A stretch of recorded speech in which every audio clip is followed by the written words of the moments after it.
He had learned to live with the weight of it.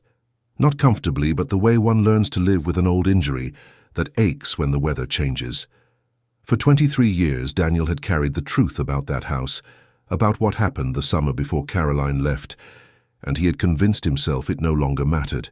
She had moved on, built a life, married someone else, had children, became the version of herself that existed beyond the small town where they had both grown up. He had stayed, not because he couldn't leave, but because leaving felt like admitting something he wasn't ready to face. The letter arrived on a Tuesday. Caroline's handwriting hadn't changed. He recognized it immediately, even before he saw her name in the return address. His hands remained steady as he opened it, though something in his chest tightened. She was coming back. The house, her grandmother's house, needed to be settled. The estate had been in probate for longer than expected, and now decisions had to be made. She would be there for 2 weeks. She hoped he was well. The formality of it stung more than he expected. Daniel stood in his kitchen, the letter still in his hand, and looked out at the street where nothing had changed in 2 decades. The same trees, the same houses, the same quiet that had once felt like peace and now felt like evidence of time passing without permission. Caroline was coming back, and with her everything he had carefully buried would surface whether he was ready or not. The house sat at the end of Maple Ridge Road, set back from the street by a long gravel driveway that curved through old oaks. It had been built in the 20s, a sprawling country house that Caroline's grandmother had filled with life and noise and the particular warmth that comes from someone who believes a home should always have room for one more person. Daniel had spent countless hours there as a teenager. His own house had been quiet, orderly, controlled. Caroline's grandmother's house had been chaos and laughter and the smell of something always baking. It had been the first place he had felt like he could breathe. He and Caroline had met in high school, but they hadn't become close until the summer they were both 18. She had been dating someone else then, a boy from the neighboring town who drove too fast and talked too loud. Daniel had been quieter, steadier, the kind of person people didn't notice until they needed something reliable. That summer, Caroline's grandmother had asked him to help with repairs around the house, fixing the porch railing, painting the shutters, small projects that turned into afternoons of conversation, while Caroline brought them lemonade and sat on the steps reading. He had fallen in love with her slowly, the way weather changes, not all at once, but in degrees so subtle he didn't recognize what was happening until it was complete. She was bright in a way that had nothing to do with volume. She listened more than she spoke, but when she did speak, her words carried weight. She noticed things, the way light fell through windows, the sound rain made on different surfaces. She had shown him how to pay attention to the world, and in doing so had made him want to be someone worth her attention. By August of that summer, she had broken up with the loud boy. Daniel had thought, perhaps, that his patience might mean something. But Caroline had been preparing to leave. She had been accepted to a university 3 states away, a good school, the kind of opportunity you didn't turn down. She talked about it with excitement and something that looked like relief, and Daniel had understood she was running toward something, not away. Still, he had hoped. The last week before she left, they had spent every evening at the house. Her grandmother had already started to show signs of the illness that would take her years later, though none of them knew it then. They had sat on the porch and talked about everything except what Daniel wanted to say. The night before Caroline left, there had been a storm, not violent but steady, the kind of rain that falls for hours and turns the world soft and grey. They had been alone in the house. Her grandmother was visiting Caroline's aunt in the city, helping with a new baby. Caroline's parents were finalizing details for her move. It was just the 2 of them, and the rain, and the excuse of checking to make sure the old windows were sealed properly. They had kissed. Once. In the hallway upstairs, between the room that had been Caroline's mother's when she was young, and the room where Caroline's grandmother kept photo albums and boxes of letters. It had been brief and careful, and full of everything Daniel had been trying not to feel. When they pulled apart, Caroline had looked at him with something he couldn't read, not regret, but not invitation either. She had touched his face once gently and said, "I have to go, Daniel. You know I have to go." He had nodded. He did know, and he had let her go because he believed that was what you did when you loved someone. You let them have the life they were meant to have, even if it didn't include you. What Caroline never knew, what Daniel had carried alone since that night, was what he had found later. After she left, after he finished the last of the repairs and locked up the house, he had gone back one more time. Caroline's grandmother had asked him to check the attic, to make sure the roof hadn't leaked during the storm. He had found the box there, old, water-stained, pushed into a corner. Inside were letters, dozens of them. Letters from a man named James to Caroline's grandmother, spanning years. Love letters written during a war, full of longing and plans for a future. Daniel had only read a few before he realized what he was holding. James had been Caroline's grandmother's first love, before she married Caroline's grandfather, before the house, before everything. The letters detailed a promise. James was coming back. They would be married. They would travel. See the world, build something together. And then nothing. The last letter was dated weeks before Caroline's grandmother married Caroline's grandfather. There was no explanation, no closure, just an abrupt end. Daniel had mentioned the box to Caroline's grandmother the next time he saw her. Her face had changed completely, not sad exactly, but distant. She had asked him not to mention it to anyone, especially not to Caroline. Some stories, she had said, are not ours to tell, and some endings are meant to stay endings. Then she had told him something that had haunted him ever since. James had come back. He had returned from the war 2 months after she married Caroline's grandfather. He had stood on the porch of the house and told her he still loved her, and she had chosen to stay with her husband, not because she didn't love James, but because she had made a choice, and she believed choices meant something. I think about him sometimes, she had said to Daniel. Wonder what life would have been like, but I don't regret what I chose. Regret is what happens when you let fear make your decisions. I chose love. It just wasn't the love everyone expected. Daniel had understood then what she was really saying. She knew about his feelings for Caroline, about his silence, and she was telling him gently that silence was its own kind of choice. After Caroline's grandmother died, 5 years after Caroline had left, Daniel had been asked to help clear the house. Caroline had come back for the funeral, but only for 2 days. She had been engaged by then to a man she had met in graduate school. She looked happy, tired, but happy. Daniel had helped her sort through her grandmother's things, and he had never mentioned the letters. He had found them again in the attic, and he had almost told her. Almost said, "Your grandmother had a whole life before the one you knew. She chose duty and it became love, but it wasn't the love she expected." But Caroline had been rushing. She had a flight to catch, a life to return to. And Daniel had put the letters back in their box and locked the truth away with them. Now, 23 years after that summer, Caroline was coming back, and Daniel didn't know what he was supposed to do with the weight he had carried. He wasn't 18 anymore. Neither was she. They were both in their 40s now, old enough to know that some doors, once closed, don't open again. Old enough to understand that timing matters more than people want to admit. He saw her car first, a rental, something practical and efficient, pulling slowly up the gravel drive. He had come to the house early before she arrived to check on things. That had been his excuse. The truth was, he needed to see the place again before she did, needed to remember it without her in it, so he could measure the difference.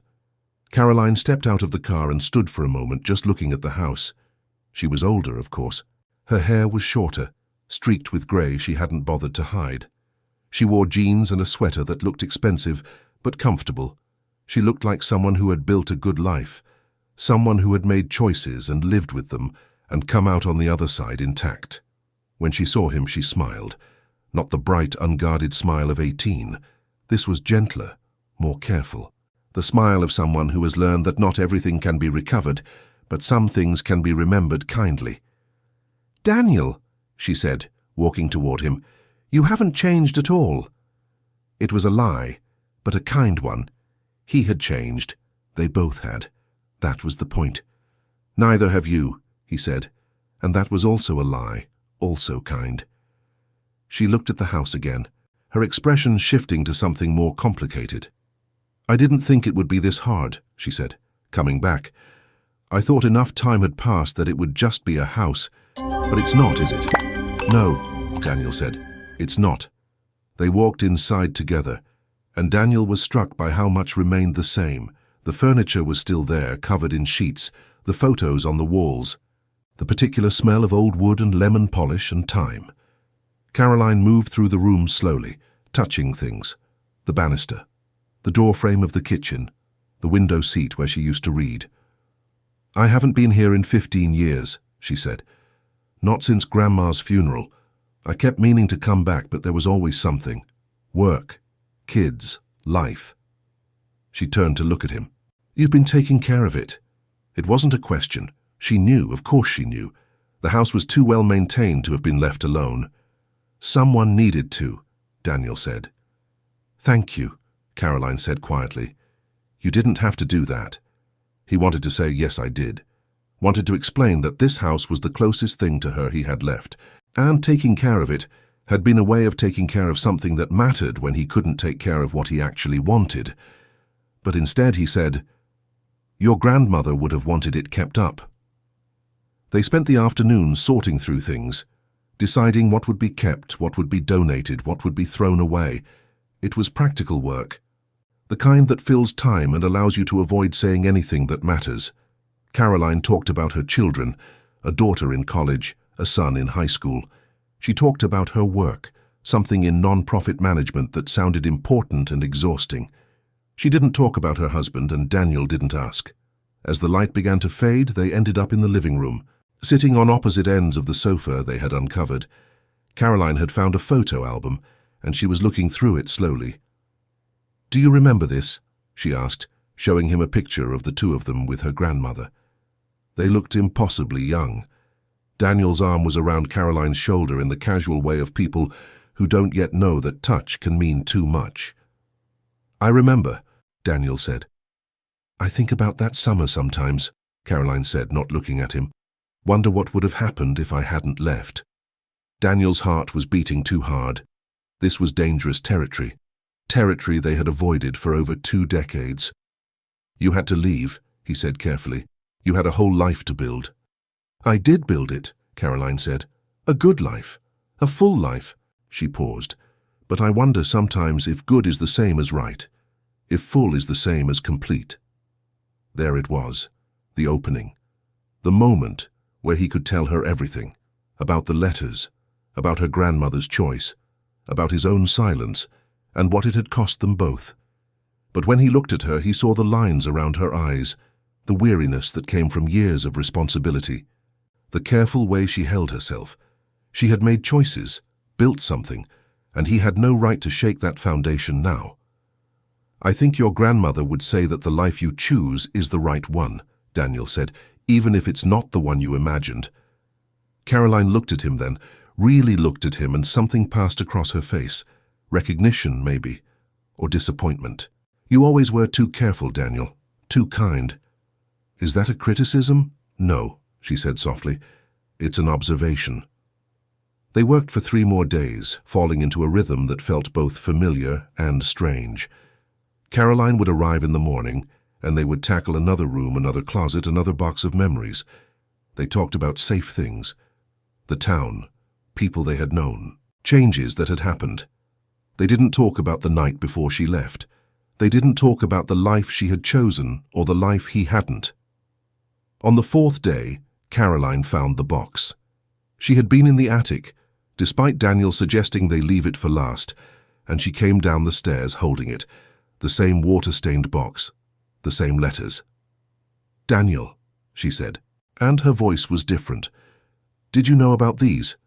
He could have lied, should have, maybe, but he was tired of carrying things alone. Yes, he said. She sat down on the stairs, the box in her lap.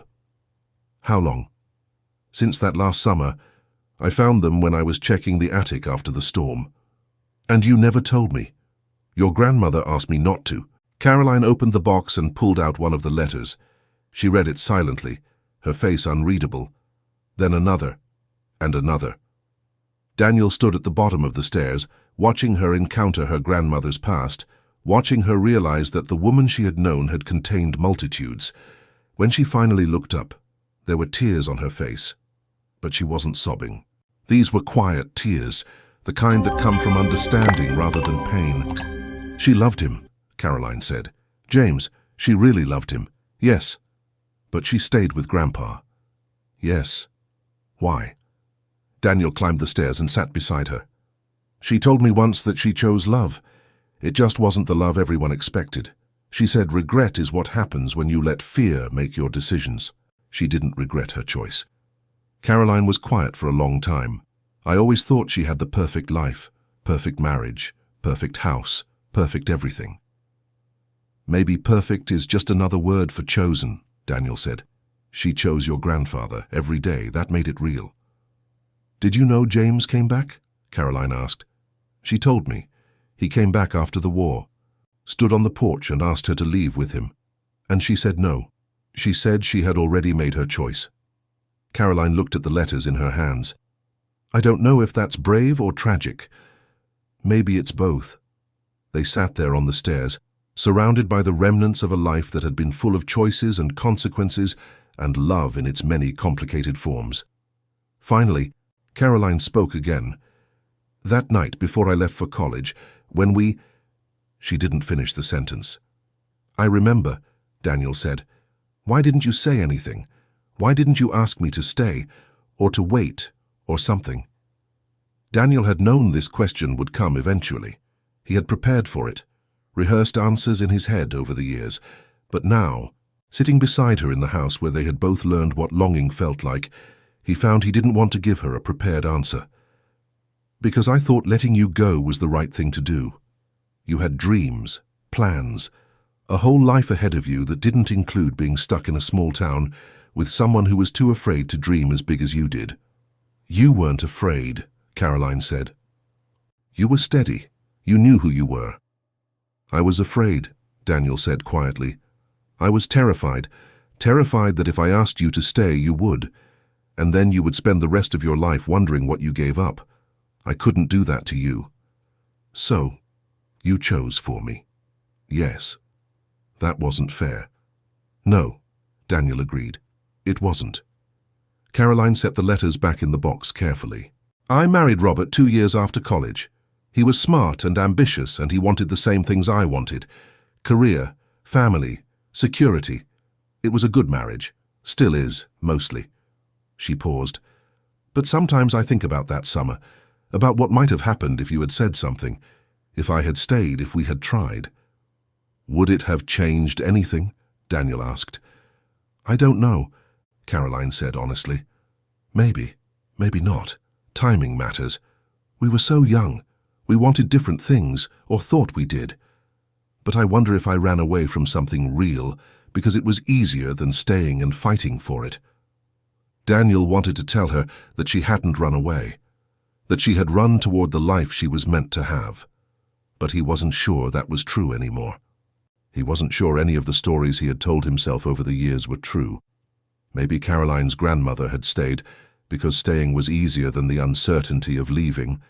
Maybe Daniel had stayed silent because silence was easier than risk.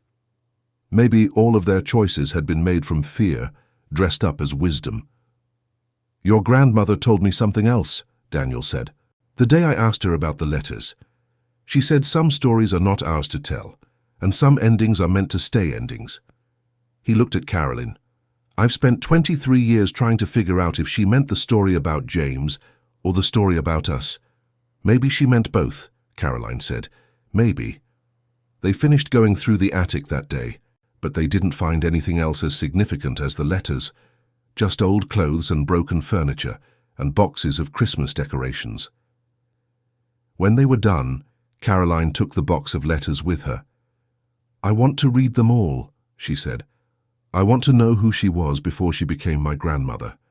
That night, Daniel went home and sat in his kitchen, the same kitchen where he had opened Caroline's letter a week ago, and tried to understand what he was feeling.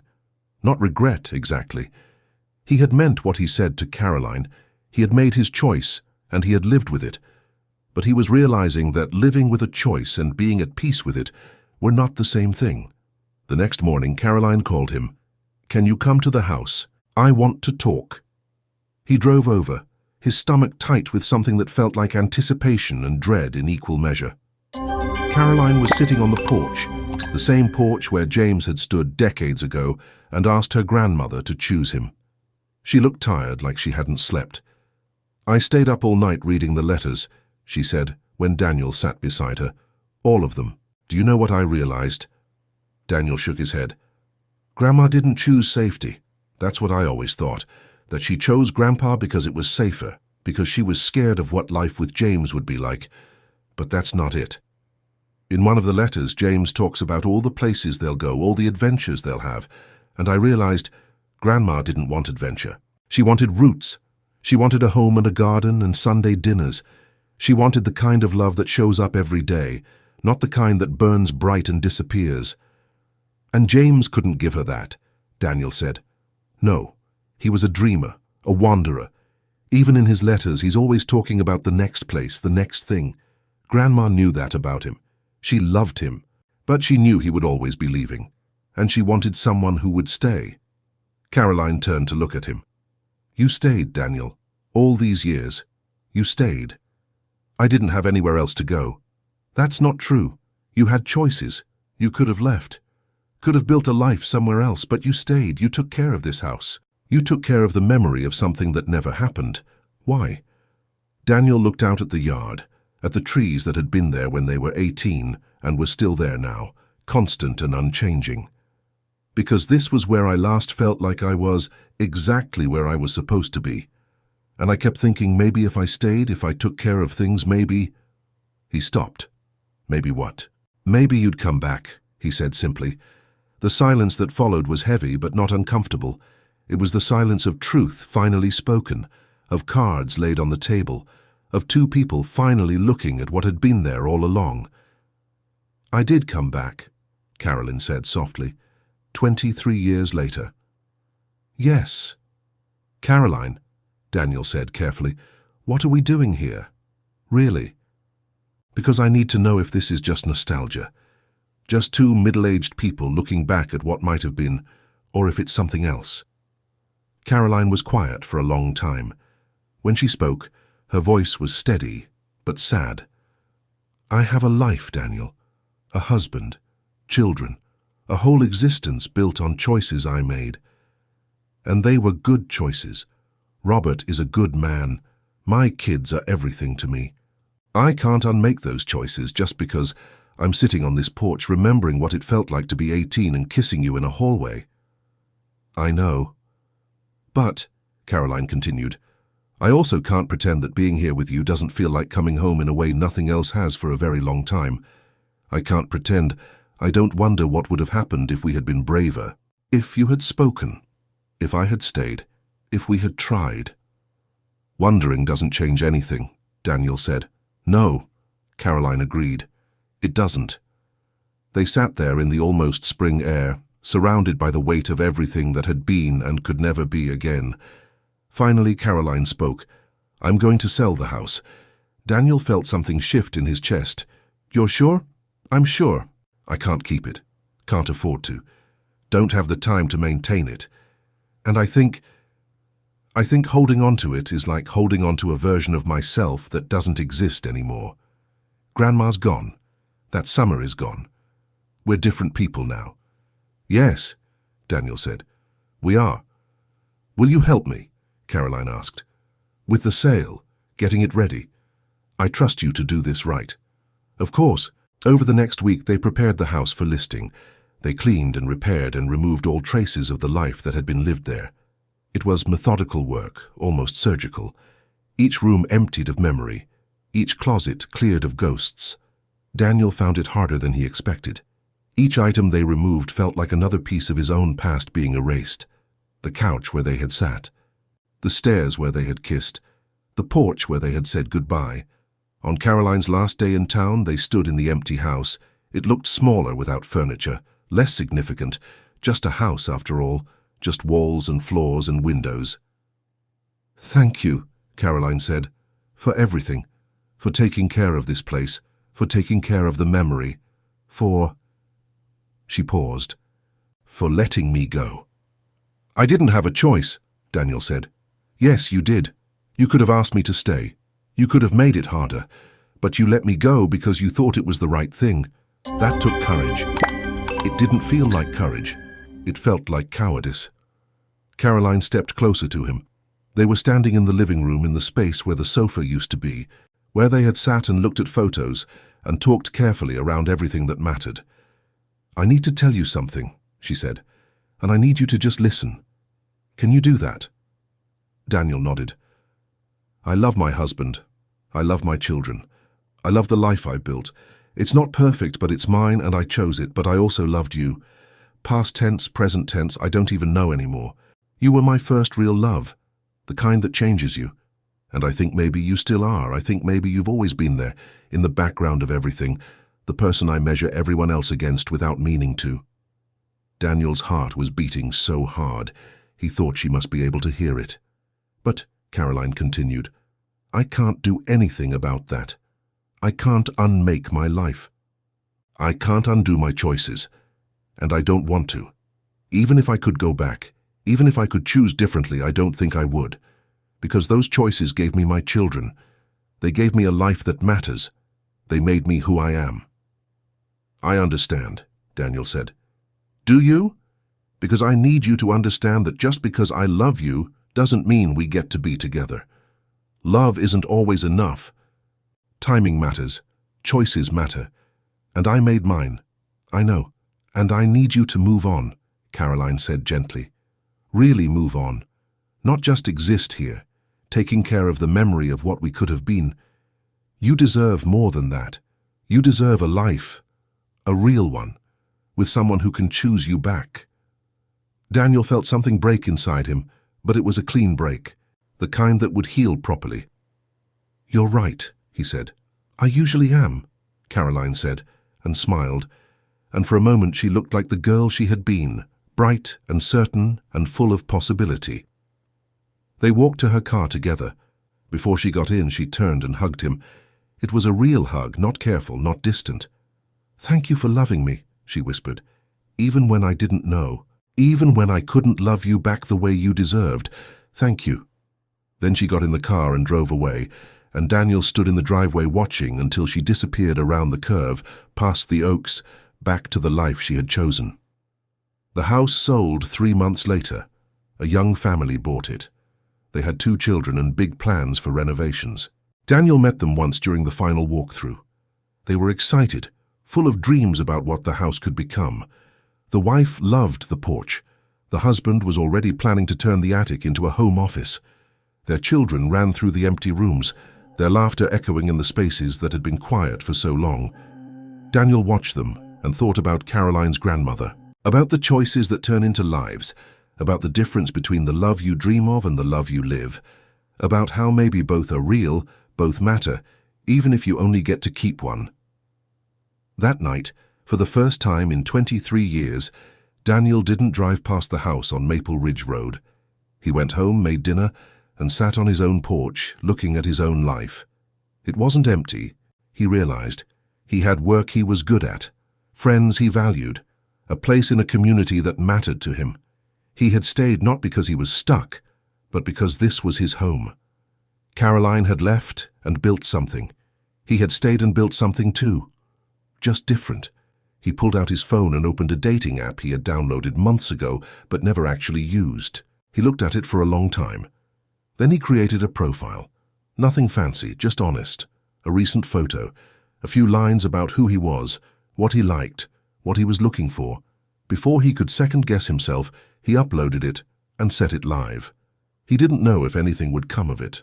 Didn't know if he was ready, really, to let someone new in. But he was ready to try, ready to choose something other than the memory of a love that had never had its chance. Later that week, he drove past the house one last time. The new family had already started their renovations.